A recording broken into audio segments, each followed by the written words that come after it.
अजून थोडं मोठं घेतलं असतं तर बरं झालं असतं. आता असं वाटतंय काय ते सांगते. रात्रीच ठरवून ठेवलं होतं की सकाळी लवकर उठायचं, पण रविवार असल्या की झोप काही जात नाही. माझं पण असंच झालं. उठायला उशीर झाला आणि सगळी गडबड संगत सुरू झाली. काय करू काही सुचत नव्हतं.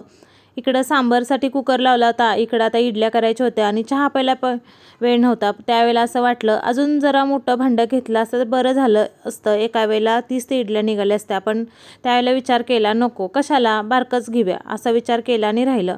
आता सांबार पण इकडं फोडणीला टाकलं आणि नंतर इडल्या बनवल्या. सगळ्यात आधी स्वराला नाश्ता दिला आणि तिच्या पप्पांना, कारण स्वराचे पप्पा तिला सोडायला जाणार होते.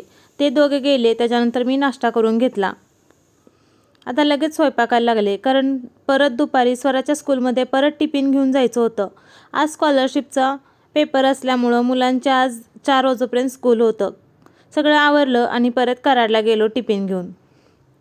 टिफिन तर खाल्ला आणि वरच्या खाऊसाठी बघा कशी स्वरा पप्पांना लाडीगोडी लावते. पप्पा खाऊ घेऊन आले.